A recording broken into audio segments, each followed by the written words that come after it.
that far in denial that I'm not doing what's best for me.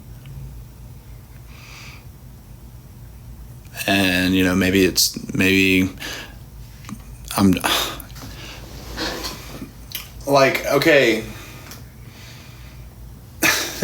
but that turns this situation into, that turns you guys following me on TikTok into like,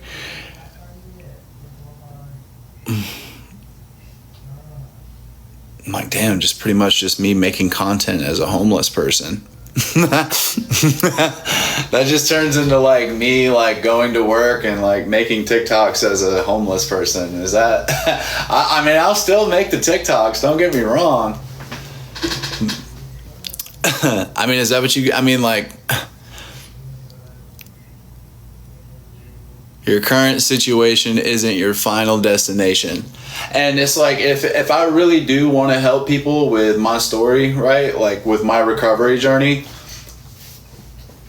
like, why wouldn't I make sure that it's actually going to be one that is as impactful and sincere as it possibly can be?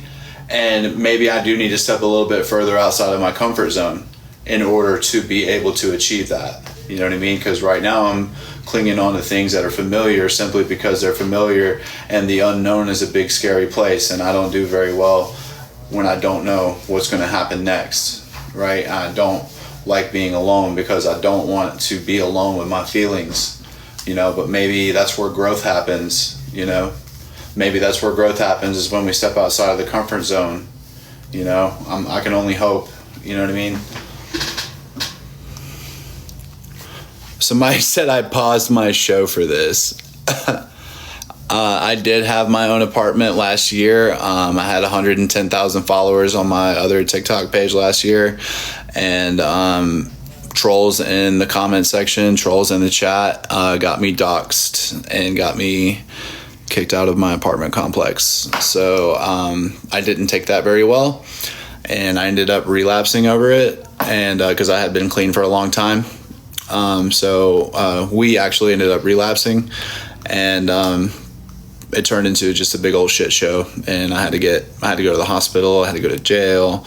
I had to go to rehab again. You know, just a big old shit show. But all my charges got dismissed, and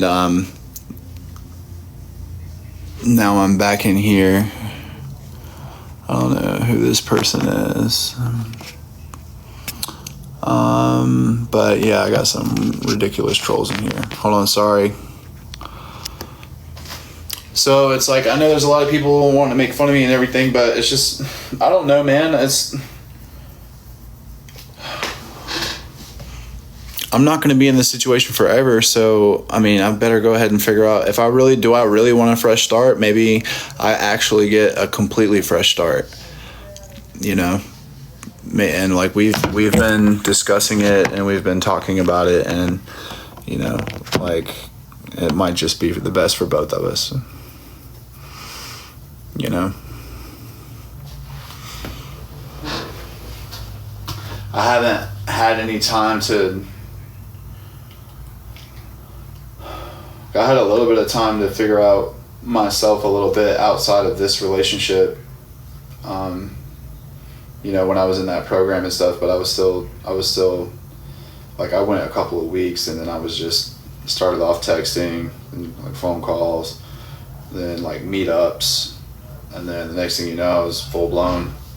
As soon as I wake up, texting, you know, staying up late past I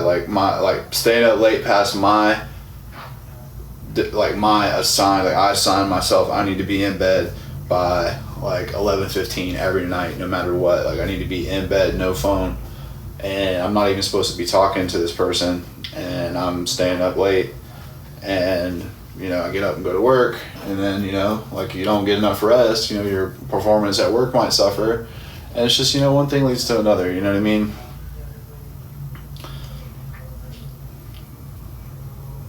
I don't know how to, like, you guys all talk about the no contact phase and stuff. I don't know how to do that, man. No contact. How long does that last? 14 hours? You went the whole 14 hours? What? Like, how do you guys do relationships?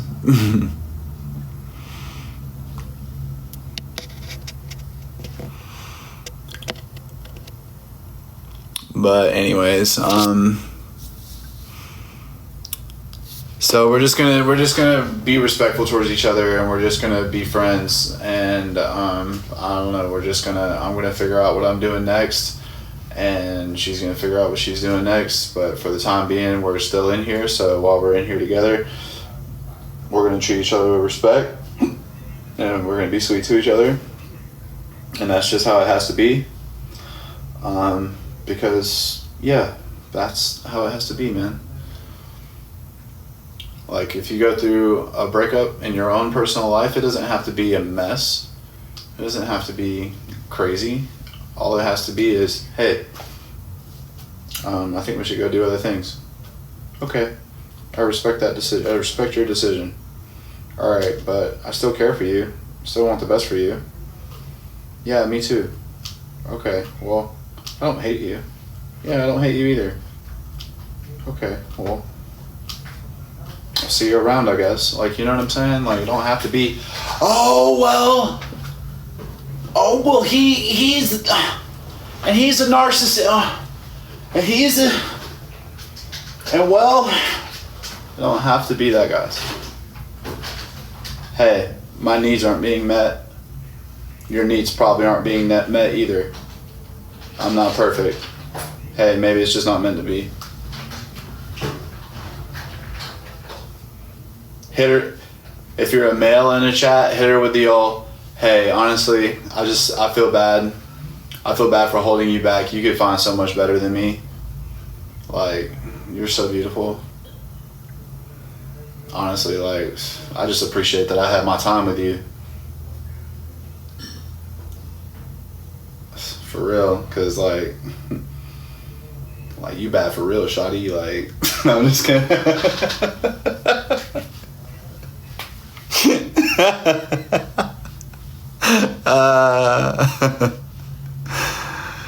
Oh, God. Because you bad for real, shawty. Don't let me hold you back, though. You know what I mean? Shit. Don't let me hold you back. Chat.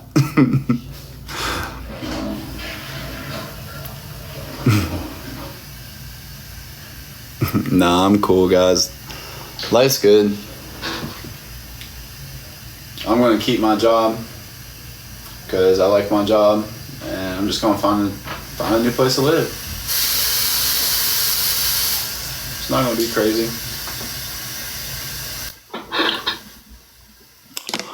But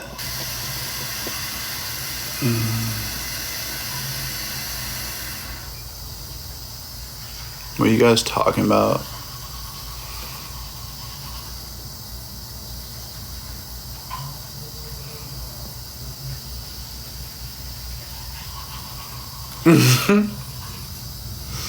Yeah, my face has a little bit of acne scarring on it, guys, so hopefully I'm not the most hideous abomination that's ever popped up on you guys' FYP screen, you know, because if you told me that and I had low self-esteem enough to believe it, whew, boy, with the things I've seen pop up on my FYP, Lord have mercy. Somebody said it's fine. I'm reading the chat, guys. Yeah, it is a sour apple. I had one of my homies pick one up for me. I paid him, obviously, for getting it, but I didn't know what flavor he was going to get. I just said, surprise me. And because I'm pretty sure he was tired of me hitting, my eyes are red because I've been crying, by the way. So, yeah, I am a big old crybaby. Anyways, so my friend got me a sour apple geek bar today, guys. It was super cool of him. Yeah, we did. Yeah, we're not using Yeah, nobody's drinking, nobody's doing anything they're not supposed to be doing, guys. Golly, man. You guys all want to think the worst for people. Like, give people a chance sometimes. Okay? Try to give people a chance sometimes that maybe, just maybe, not everybody is out here being crash dummies. Okay?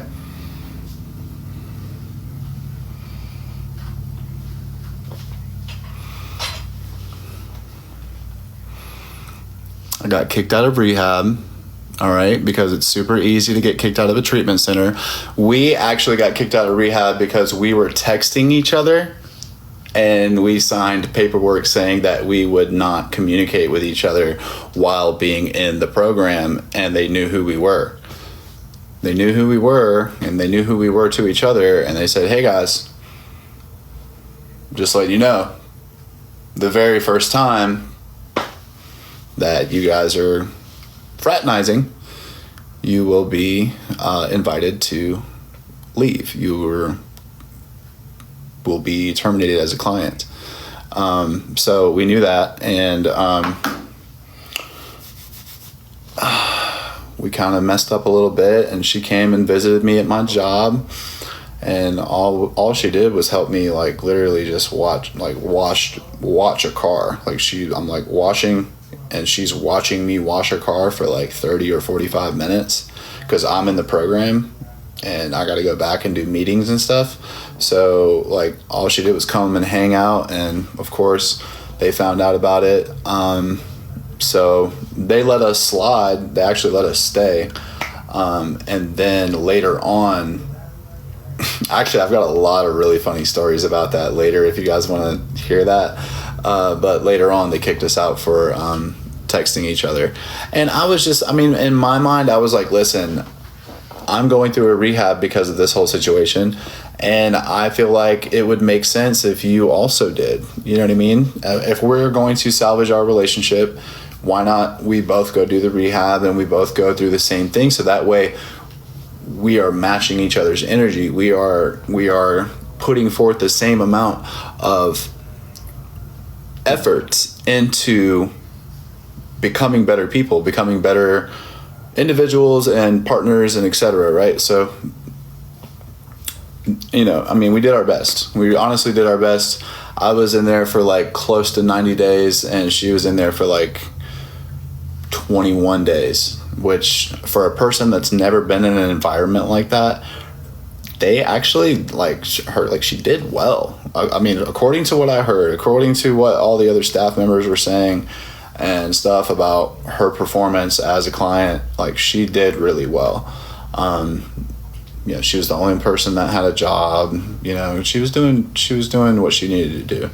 Of course, I mean, like I was kind of like coaching her a little bit. Hey, don't let this get under your skin. Hey, if they ask you to do something, just comply. Hey, you know, they're strict on us, but, you know, don't worry. It's all for the, you know, whatever. All the cultish things that we say to each other when we're going through it. Hey, it's all for the greater good. You know, hey, this person just has care and concern for you. You know, I'm literally institutionalized by this point. You know, I've been to so many of these places that I'm just like, all right, time for another one. You know. So it was cool. We did it. We tried to, you know, go to church and do the whole thing, and we really did try. Never missed a payment, you know, never missed a UA, you know, never missed curfew, nothing, you know.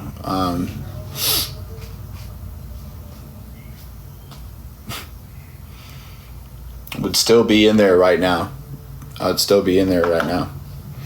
But I don't want to go back to that kind of environment. I don't feel like I have a risk of going out here and relapsing or doing anything that would call for me to be in a therapeutic community. I don't need that. I'm past that part. I got to the part to where I'm not worried about how am I going to get through today without drinking alcohol. We're past that.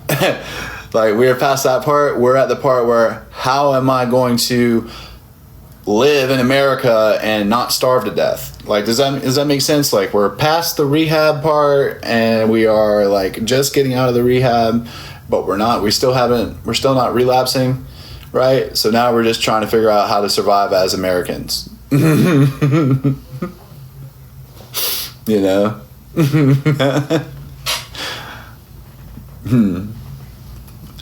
Everybody like America number one in skyrocketing poverty statistics. Yeah. Yeah, for sure.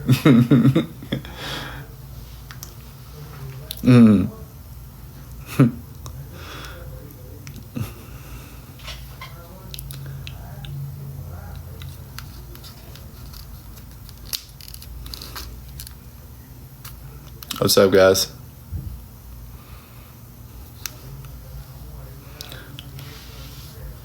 So when you get kicked out of the rehab, what do you think that you just have thousands of dollars to walk out of the door to go do what with? What do you? I've been in this hotel room for like 2 months paying for this out my pocket, bro. Going to work every single day, 6 days a week. 6 days a week working outside all day. And we both have jobs and we can't afford it. We both have jobs. We both go to work every day and we can't do this. Like, what?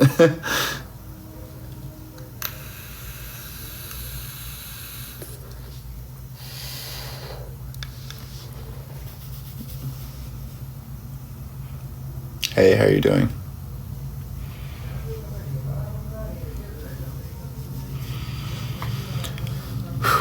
It's like $500 a week.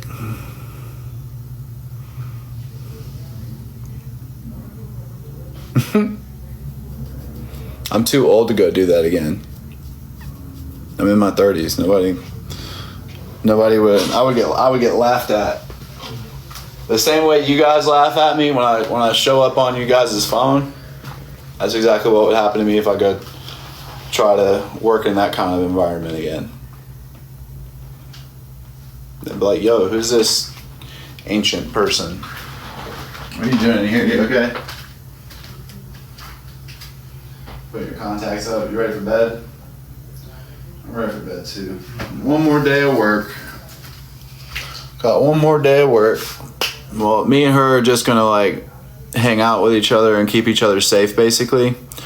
And like, cause I don't need to be like all up in here by myself or like hanging out with like strangers and stuff. Like, does that make sense? Like, I don't need to just be, nah.